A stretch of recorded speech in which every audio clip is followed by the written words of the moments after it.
Hello, everybody. This is P. Francis McNichol, otherwise known as Phil to my friends. I was working on many poems in the last few days, and I really enjoy writing them, especially when there's real life and true life inspiration. And I really enjoyed writing this last one called May. I'm going to try to do a reading right now. I did it on my phone throughout the day, and I was basically trying to make it more flowing and kind of more Shakespearean in nature. I was raised reading a lot of Shakespeare like 40, 50 years ago. Okay. And I want to say in my schooling, in my grammar school and intermediate school and high school. And so I have a certain amount of, I want to say, ingrained sentence structure. Excuse this phone here. Sentence structure that I work on, and I don't like excessive colons and apostrophes, dashes, so on and so forth. I believe in the comma, and I believe in making it as smooth as possible in anything I write, and that's why I dedicate my long game doing novel work and writing a long story in a novel. I loved writing Trill of the Red Robin. I hope it can be published someday and the rights could be bought out for it, because it is a truly captivating story. And I know my long game is what I practice at most before I decided to write professionally.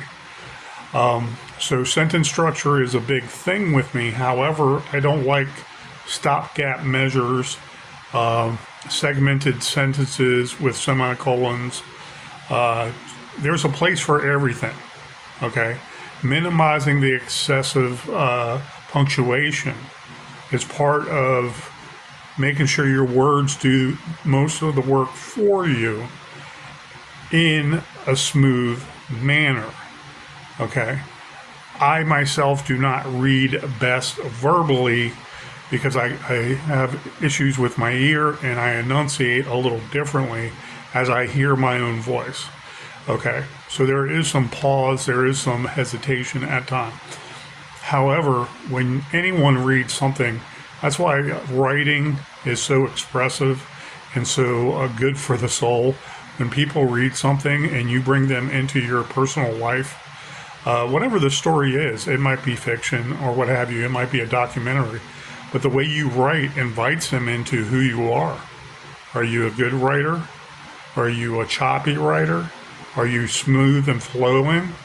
Some people write smoother and flowing more and more, and they're so gifted at it because of the experience, repetition, knowing how the vowels and the consonants sound, and what a comma can do, and how it can also slow things down, okay, so to speak.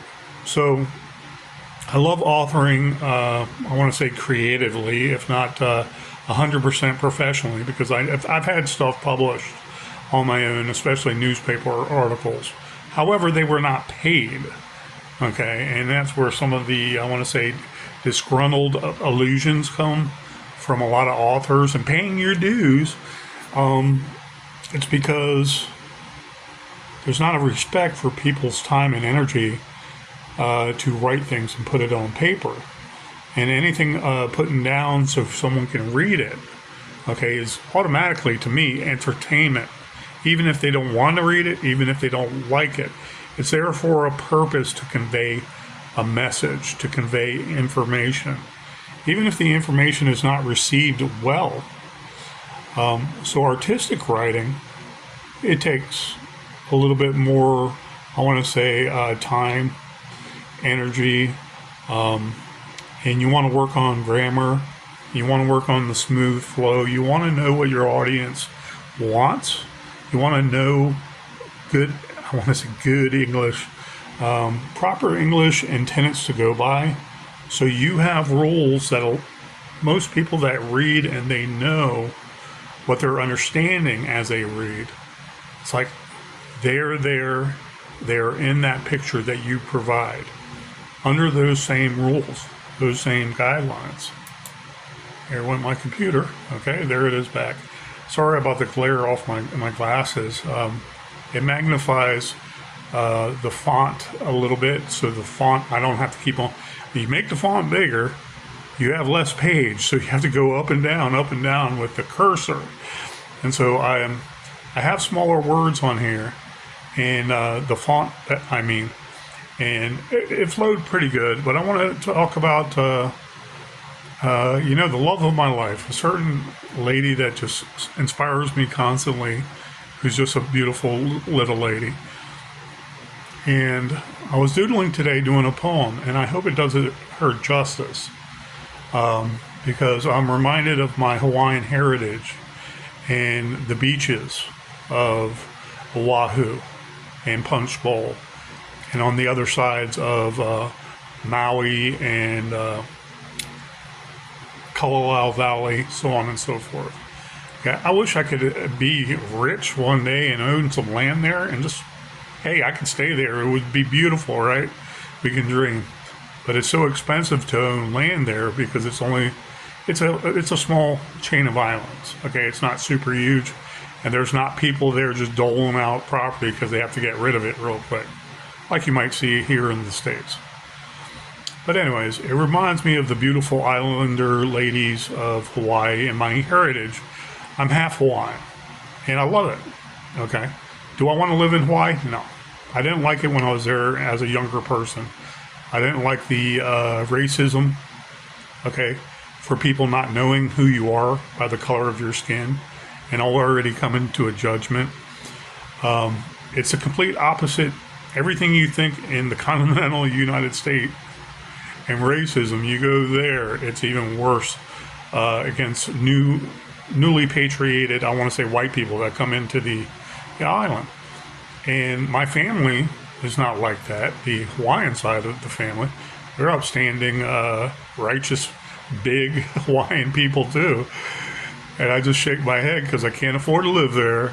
And I don't know if I want to go through that, what I experienced also as a child, with days in, days out of a certain amount of class warfare, a certain amount of skin pigmentation warfare, being called every name in the book. You can imagine. But anyways, this reminds me of this beautiful lady, and my heritage reminds me of this beautiful lady, and the heritage that she comes from, being an islander lady, reminds me of it. And so I was just throwing something together today, and I wanted to do it in the likes of more Shakespearean, some Old English words that are archaic in nature. And I believe it's a keeper, and I'm very proud of it. So let me begin. It is a poem called May by P. Francis McNichol. The man I am, in your sunlight, a day wanes bright. She a refreshing sea anew, swam a nimble sprite. In a summer rain, swelter fains smiles of a soft embrace. My love, my reigning queen, ordained of nectar taste. Showering je ne sais quoi in a bathing shangri-la, waiting in homilies, awing in a creamy laving spa. Tranquil dreams of you in an hourglass cockaigne, my wife humming a lullaby, swaining sugarcane. Sweet so long brune hair of ecstasy a-blowing. In the wind inside of me, her regency overflowing. Churning squall afoot, deep water's worm of delicious whim, as spurning a love for her, boils my fire wisps a brune. Eyes and sultry lips, mere flowers on a woven drape. I muse, forgotten musk, savoring sodden fruited nape. Then she glides into a sunset beam of spotted rays, caressing my heart forever, we amazed in an August haze. As peach petals wave adieu to lovers in flight away, I, Adonai mesmerized, so sweet the beach with my lovely May. The end. Thank you guys. That was May by P. Francis McNichol. I really enjoyed writing that. And with the exception of moving the computer, and I wish I had one of those widescreens, put it up on the wall, you can see everything, and just you can read it from like 10 feet away, and you don't have to do anything with the mouse and the cursor and all the little intricacies to film. And I really love this, and I'm going to send it to my friendly lady right now, and I hope she is enamored with it and know that she is cherished, and she's in my heart too. So thank you guys. Please have a wonderful day, and I hope you enjoyed this reading of my newest poem called May. Bye now.